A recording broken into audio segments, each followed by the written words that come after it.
Welcome to the Real Integrative Medicine Podcast. I'm Dr. Jordan Robertson, and I'm here to bring you the tools, insights, and strategies to take your health to the next level while using evidence-based integrative medicine. What's real? This is what we want to explore together. Research is ever-changing and not easy to interpret. We're bringing you the best that integrative medicine has to offer while sticking to the facts. Our mission is to elevate the practice of integrative medicine for clinicians and patients alike. Preventative solutions, nutrition, exercise, and sometimes supplements have a seat at the table in medicine, but only if we uncover real science-backed solutions. It's time to uncover what works and challenge what doesn't. Let's unlock your full health potential with an integrated approach. Ready to learn what's real? Let's dive in. Welcome to another episode of Real Integrative Medicine. I'm joined today by someone that I find so inspiring. I'm really excited to have this conversation with Deborah Atkinson, who is the owner of Flipping 50, an online platform to support women with exercise change in menopause. Deborah, thank you so much for being here with me today. You're welcome. Great to see you. Glad to be here.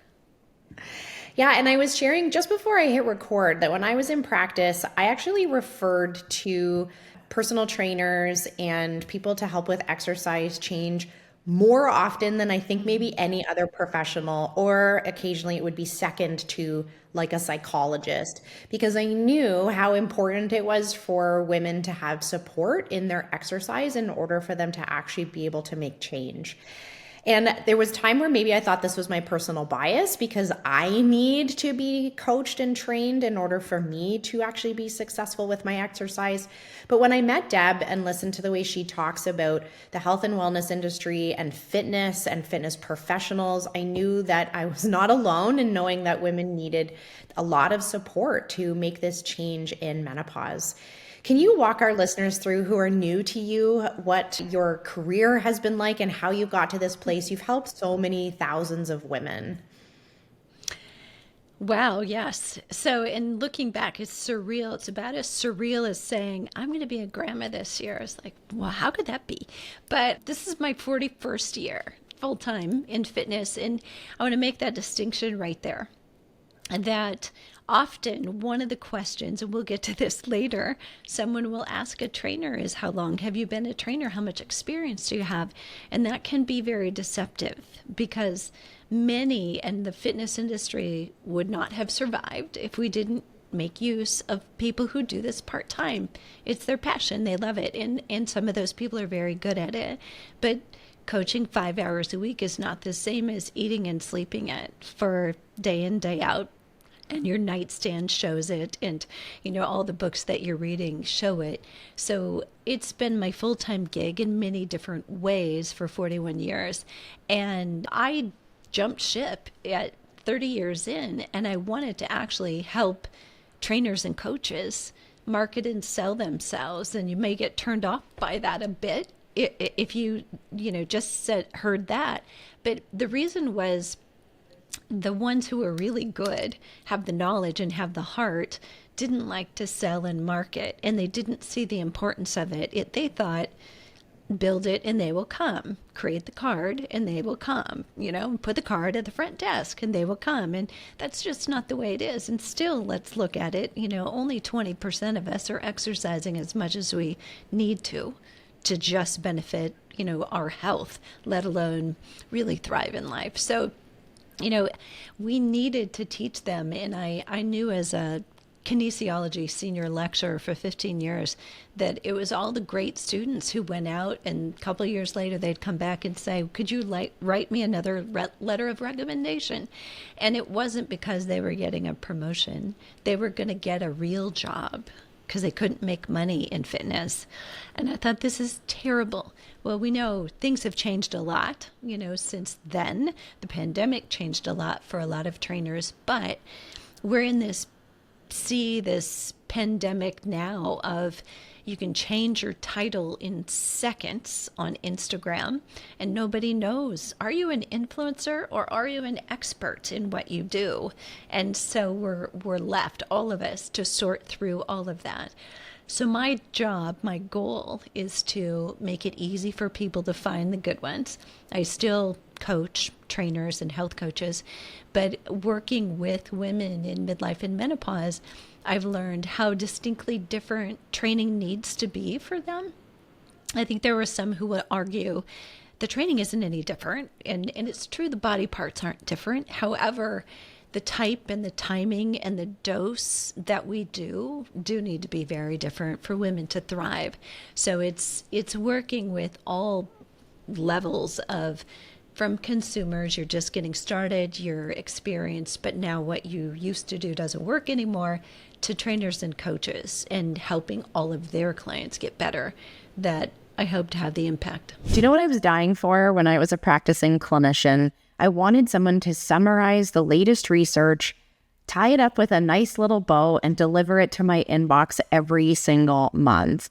I'm Dr. Jordan Robertson. I'm the host of the Real Integrative Medicine podcast, and this episode is brought to you by my free integrative medicine magazine called The Stacks. We're all dying for unbiased, unindustry-funded information to help us be the best in practice.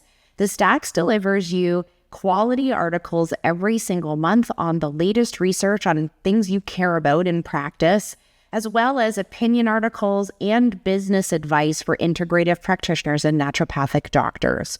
You can subscribe to the Stacks with the link in the show notes today and get access immediately to all of our back issues that show you exactly how to be an evidence-based practitioner. I hope you sign up and you'll enjoy it. So I think, that focus on strength, I see it on social media, right? And I see, and maybe this is who I surround myself with. I don't know what the general population is actually getting in their newsfeed. Hopefully it's the same. That the focus on muscle mass and menopause has shifted, right? I see a general positive trend towards women wanting to be stronger, do exercise that gains strength. But I don't quite know if it's made it to everyone, or if women even know how to get started when they see something online saying, well, you need more muscle, but then now they're stuck with having to actually action that. What do you find is getting in people's way from actually being able to make those changes? Such a great question. And I would agree. I think we're shifting. I think more and more women pre-menopause as well as perimenopause and postmenopause now get it. We need muscle because muscle is strength, because that's going to decrease our risk of falling, but also of all diseases, of all mortality. And so I think we're getting it, but I think there is still what I call habit gravity.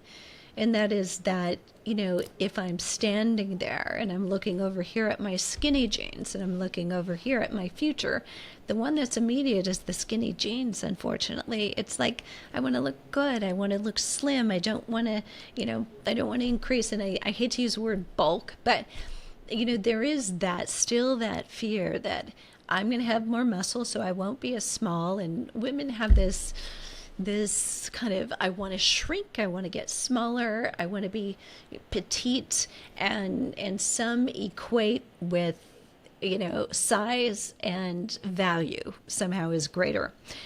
So I think that is still something that we'll deal with until we die. My mom was 87 and she'd had a hip replacement by then, and she'd had high blood pressure, high cholesterol, thyroid issues. And she's like, could you help me work on this? And she's patting her stomach. I'm like, it's never going to end, is it? It's like, we're still going to be most worried about what we look like, no matter what.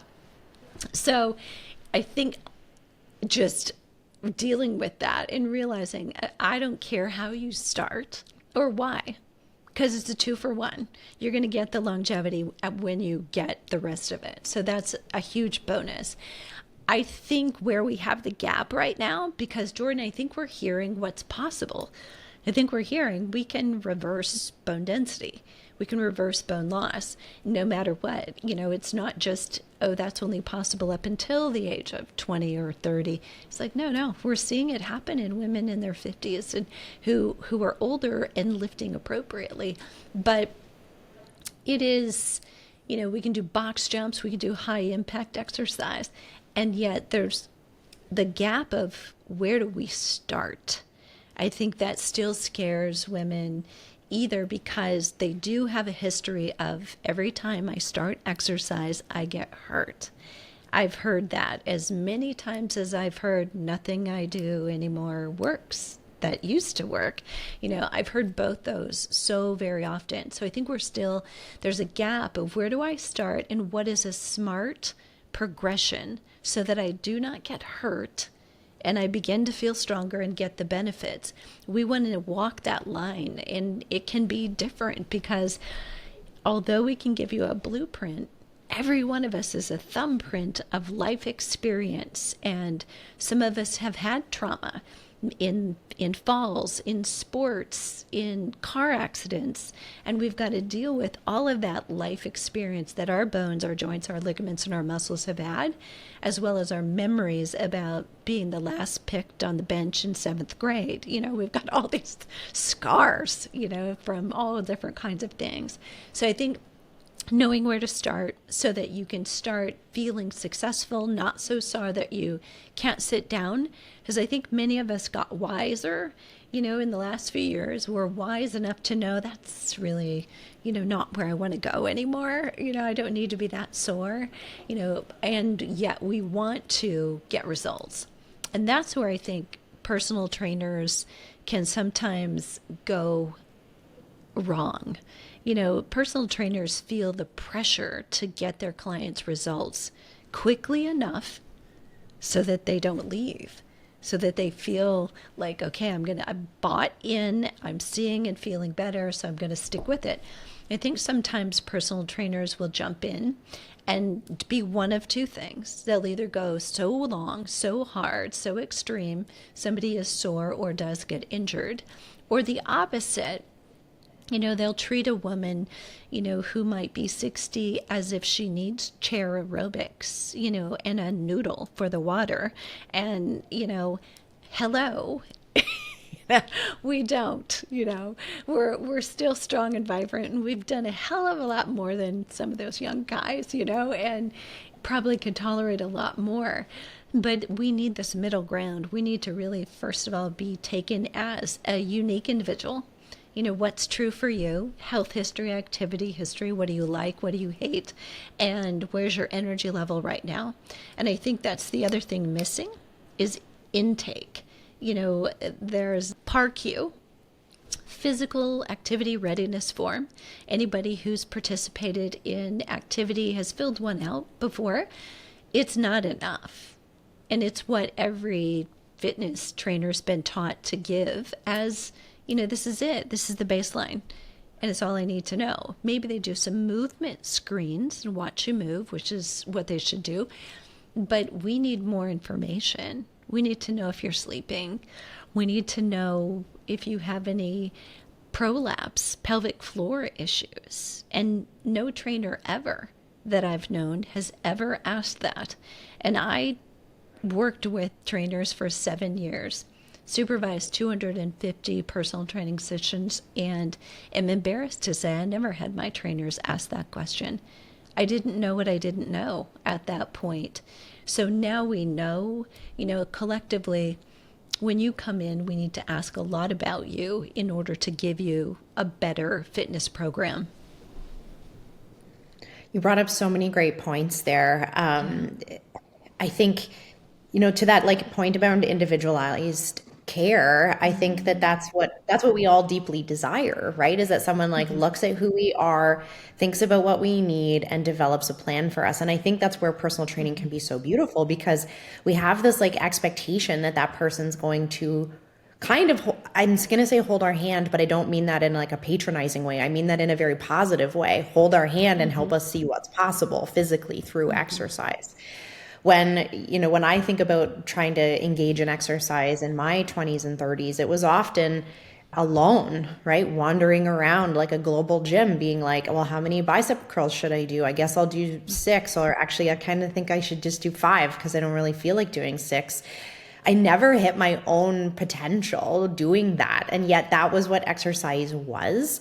I think that I totally underestimated, even myself, what the benefit of an actual good coach could bring. And then the moment I had it, I was like, I am never not doing this. I am never not having someone literally tell me what to do every single time I go to the gym because I was getting in my own way. So to your point, where I think that the trainers need to do a good job of asking about the patient or the client, I think as clients, we also have to ask ourselves what we need, what's going to get in our way, and be very vulnerable and honest about it. I think we're very commonly will approach exercise as if we almost have to put up a front, right? Like we're going to showcase the parts of ourselves that maybe don't happen every day. Like we're super motivated and we're super excited. The reality is most of us don't want to exercise most of the time, and we're using our trainer to make us do it. But we're not vulnerable like that, right? We don't say, I feel bad about myself. I actually just sent my coach a note this week where I was like, I can work out these 4 days and I actually feel really terribly about myself right now.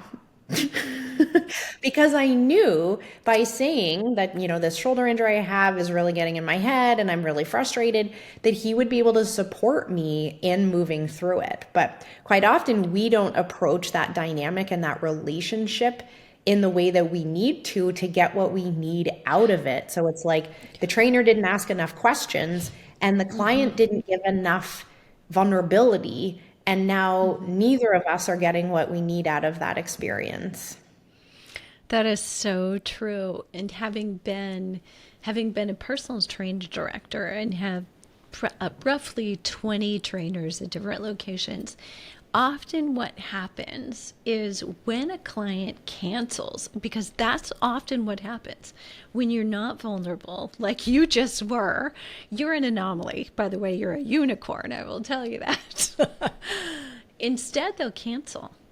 Right, because they don't feel good, because they're getting, it's not where they wanted it to be, and so they feel like they've done something wrong.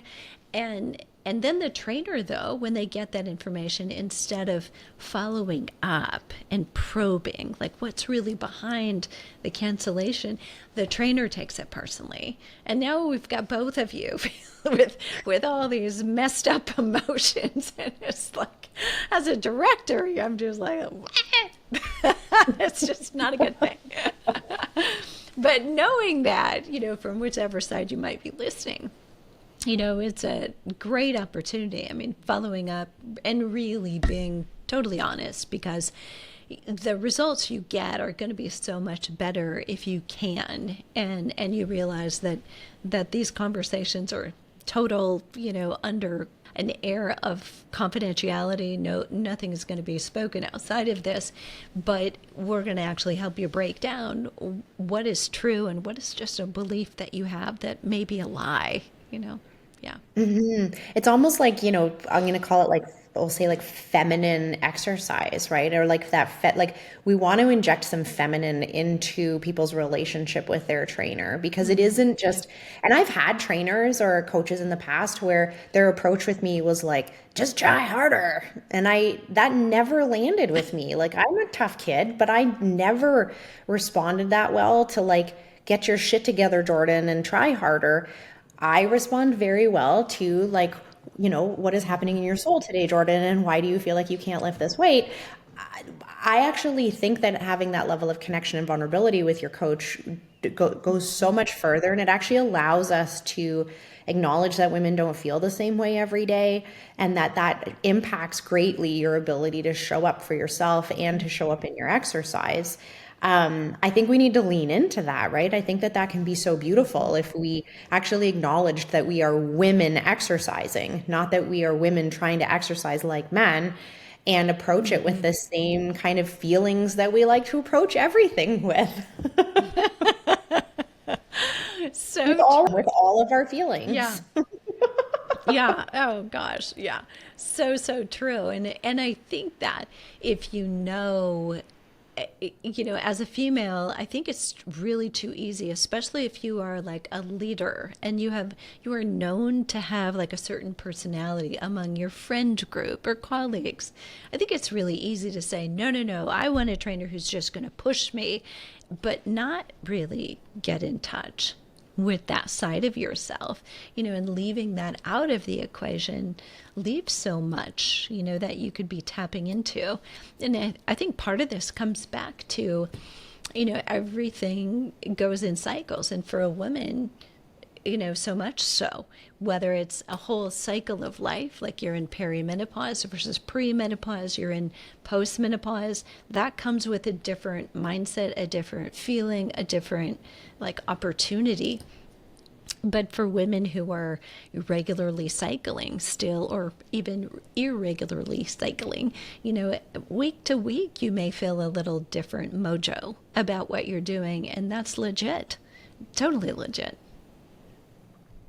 So how do we remove some of those barriers to get started? Like when you think about where your most successful clients that you've ever had, what did they do? What was special about them? And how can our listeners borrow their success to actually put it in place for themselves?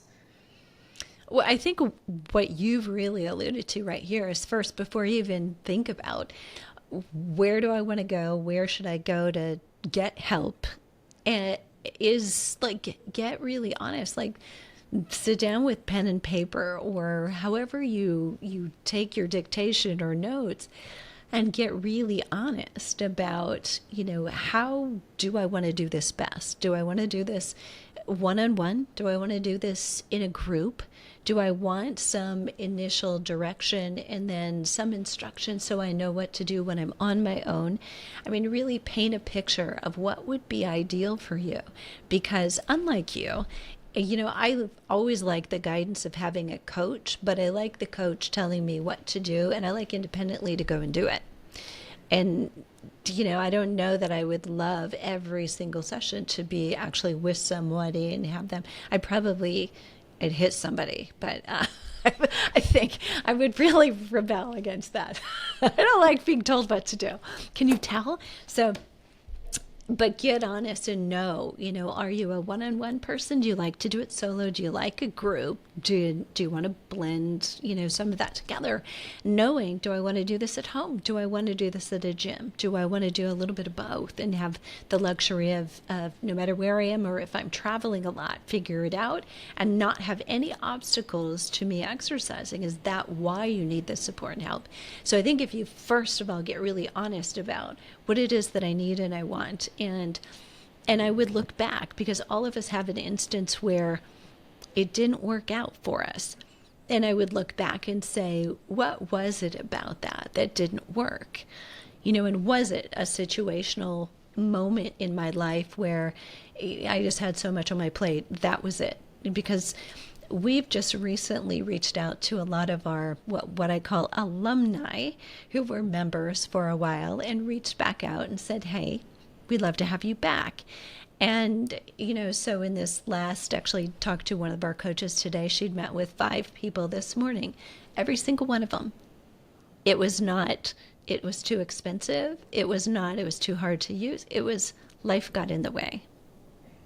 I mean, so I think really understanding how could someone help me stay accountable when life does get messy, because that is a given. I mean, right? You got a heartbeat, you've got kids, you have people, you have purpose that you love. They get in your way all the freaking time, don't they? All those great things are the reason that you're struggling to stay great yourself so that you can do them.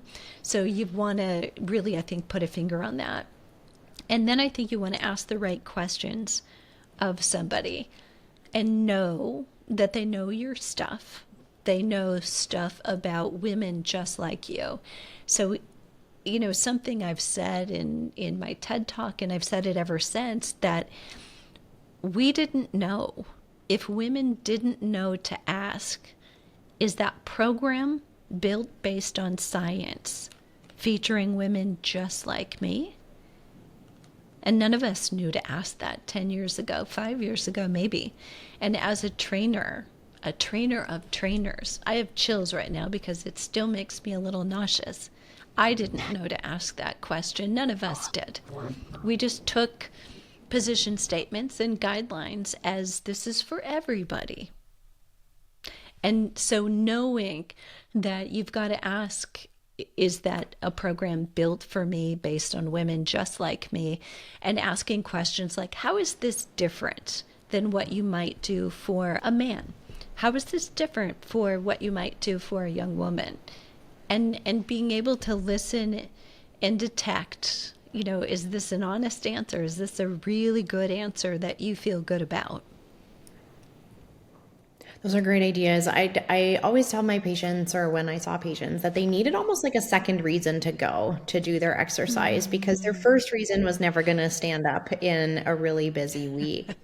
And to your point around, that all of those things, that there's lots of people requiring the demands of people who are trying to make change, or the women that are trying to make change, unless you have like an additional reason to go, the gratification from exercise is so delayed, right? Like those, strong looking biceps you want, I hate to break it to you, but they might be a year away if you work really, really, really hard. Which means you need another reason to go, right? It can't, like, we set ourselves up for failure if we are making it about a goal that takes a very long time for us to achieve, because when there's a snowstorm, or when we're a bit tired, or when one of our kids asks if we can miss the gym to do something with them, we're a little bit more likely to say like, oh yeah, sure, because we can't see us getting any closer to those goals that we have. So missing sessions here and there doesn't seem to be that big of a deal. But I always want people to have like a second reason to go. You brought up group exercise. I think we underestimate how valuable that can be as just, I was going to say peer pressure. But I mean that in the nicest way possible, like the accountability of some peer pressure and feeling part of a community can make a huge difference for people, even though we may write down, I don't want to exercise around anybody else. But like the truth is, you might not exercise in your basement either. So we need to pick one of those two.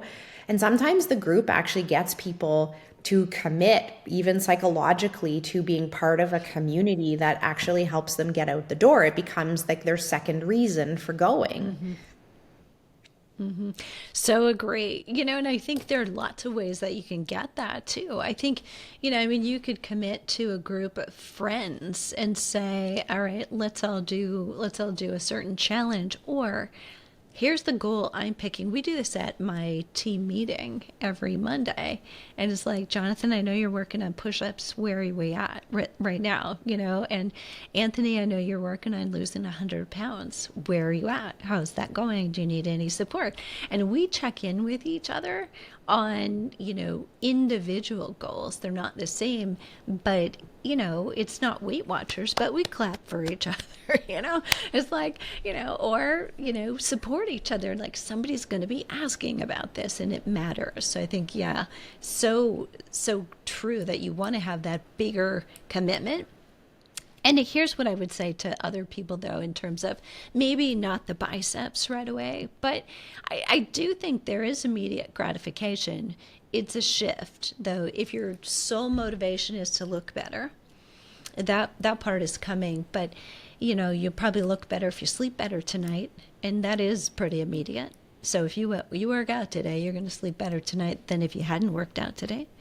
And you're going to probably be more creative and deal better with the people that you work with this afternoon if you've worked out, and so that is still pretty immediate. There are some immediate pieces of gratification, and I don't know anymore. Sometimes I think those are actually bigger. These are a bigger reason to go, the mood boost some days, than like, I don't know, I'm fine with my biceps, It's like, yeah. No, I love that point, and I think you're right that I love when we talk about when people talk about how motivation comes from after the effect, right? Like after going to the gym.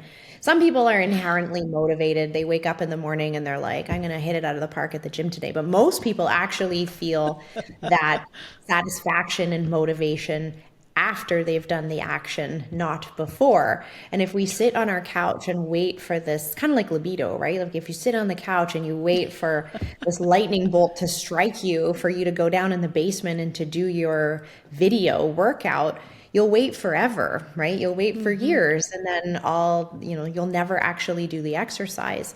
But the feeling that you have after you do it, like if we could bottle that, that would be a really amazing way to keep people on their plan. Yeah, so true. And I think it's like riding a bike, right? I mean, when you have that feeling and you just think about exercise, you associate it with that feeling. You just have to go often enough. You have to stay regular, and you do have to have some discipline and stay motivated long enough so that you remember what is that feeling, so that every time you think about going to work out, you think about that feeling. Because if you can tag team those, then you're in, then you've got it. And most of the time, I use the 10-minute rule. You start, and in 10 minutes, if you don't feel better and you want to continue, you allow yourself to stop. So you say, all I have to do is 10 minutes. Because the truth is that your blood chemistry, your brain chemistry changes within seconds. And at that 10-minute point, most people have enough endorphins, some dopamine, serotonin already kicked in, that most people will continue. And if you don't feel good, probably you're coming down with something you needed to rest anyway. So go back home. That's really great advice, except I'm sure that my coach would say I'm not allowed to follow that rule because I complain so much when I'm exercising that at the 10-minute mark, I'm still complaining, and I would probably go home more often. Which I mention only because I think complaining is part of exercise. I feel like it's actually part of the whole entire process is complaining about your exercise, but also this point that it doesn't have to be amazing every time, right? I think like that's a really important part. And kind of what we were alluding to back at the beginning, but maybe we can say more clearly, is that like, you aren't going to show up as your best self every time you go, right? I think if we have that expectation, we are setting an expectation that this is a short-lived relationship, right? It's like, if I only exercise when I am 10 out of 10, you are saying from the beginning that you're not going to do it that often, and you're not going to do it often enough to achieve the goal that you actually set at the beginning. Sometimes you're going to have to do it when you're a bit tired. Sometimes you're going to have to do it when you're a bit busy. Sometimes you're going to have to do it when you don't really like what your trainer picked for you. Or in my case, that's every time. Oh, I have a feeling there's just a love-hate relationship here. Poor Michael. You bring up Go ahead. You bring up a really good point, though, that we should inject right here, and that is for women who get into later stages perimenopause and or postmenopause, who've exercised for a long time, or at one point really did it, enjoyed it, and kind of got that high. Didn't have to be a runner, but maybe you were lifting, maybe you were going to classes, whatever your thing was. You felt that, like, this is a feel-good thing for me. I love it. We may not have that as much when you're in perimenopause or postmenopause. And part of the reason is we lose some dopamine receptors. So we just don't, it's like musical chairs. You don't have as much opportunity to get those feel-good hormones from the same thing. So what I like to do for people is remind them, number one, you're still doing good for the muscle, for the bone, for your brain, no matter what. We do need it. We know we need to hang on to that muscle because we can lose up to 27% of our muscle from early to late stage perimenopause. But you also may want to be more strategic, and you may want to stack things that we know give dopamine and serotonin, like listen to music you love, go outdoors and exercise when possible. And that's for those of you who are not allergic to the outdoors. But you're finding the things you really like. You might couple it with meeting a friend, exercising with somebody. So doing some things that you really like. Your dog could be your friend if you want. But all of the things that will create serotonin and dopamine may help you bump that level of, okay, now that was great. That felt like a good workout. I feel good. Yeah, one of my second reasons is that it's my dog's favorite part of their day, right? Like, Yeah. yes, I need to go for a walk, but I've made my second reason that I'm going as that it's Moose and Tuesday's favorite part of their day. And so it makes me more connected to the idea of going for a walk because I'm satisfying that for them. They're so jazzed when we get to go. So whether it's seeing my friends or seeing my coach or my dogs be so happy, I've had to like externalize some of it so that it did help me in the moments where I don't want to go. I'm like, but they want to go. Right. And you are their whole life. Yes. I'm making them happy. That's my whole day is about, apparently. Tell us about Flipping 50, Deborah. Like, I would love for my audience to understand how to learn more from you and how to get connected to the amazing things that you offer women in menopause. Absolutely. So flipping50.com is where you can find us. If you happen to be listening and you're a health or fitness pro, you may also want to check out Fitness Marketing Academy. And we train both. So we train trainers how to do what we do, but we also train in terms of strength training and all of the well-rounded things that make up a complete kind of longevity, if you will, workout. So looking at the level of impact appropriate for an individual so that we can work on bone density, we can work on power. We look at dynamic balance, not just as standing on one leg, because by the way, nobody ever falls like that in a cool, quiet, collected room on one leg. That's not how it happens. So we should probably be practicing with dynamic balance that's a little less stable, safely. So we encourage all of those reaction skills, power, strength, and put them all together with the anchor in, let's work on your muscle, because that's really what's going to open the door for you having all the rest of the things that you want.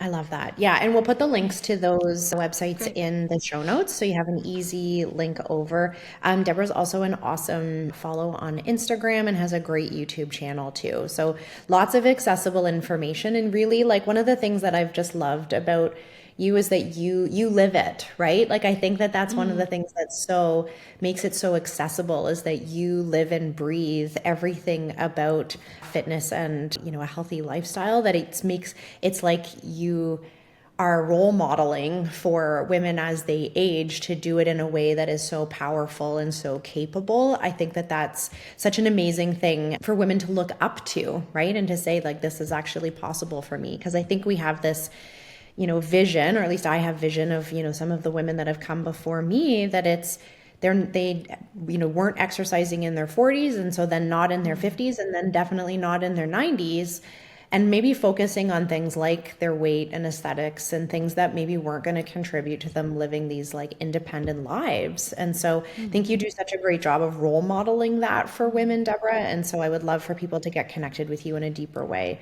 So thank you so much for coming on the show. Any final thoughts for our audience before we sign off for the week? It's never too late, and thank you. That was a huge compliment right there, but it's exactly the case, right? It is never too late. And right now, whatever age you are, in 30 years from now, you're going to think you were young. Yeah. So true. Thank you so much, Deborah. And I will see all of you on the Real Integrative Medicine podcast next week. That's it for today's episode of the Real Integrative Medicine podcast. I hope you're feeling inspired, informed, and ready to make changes that truly support your health. If you found value in today's discussion, don't forget to hit subscribe, share this episode with someone who needs it, and leave a review. It helps us reach even more listeners just like you. Your health journey is personal and it's powerful. Let's keep building on the knowledge to give you the confidence you need to thrive. It's important to remember that the Real Integrative Medicine podcast is for educational purposes only. Be sure to talk to your doctor before making any personal health changes. This podcast isn't intended to diagnose you, and no doctor-patient relationship was formed by listening. We'll see you next week.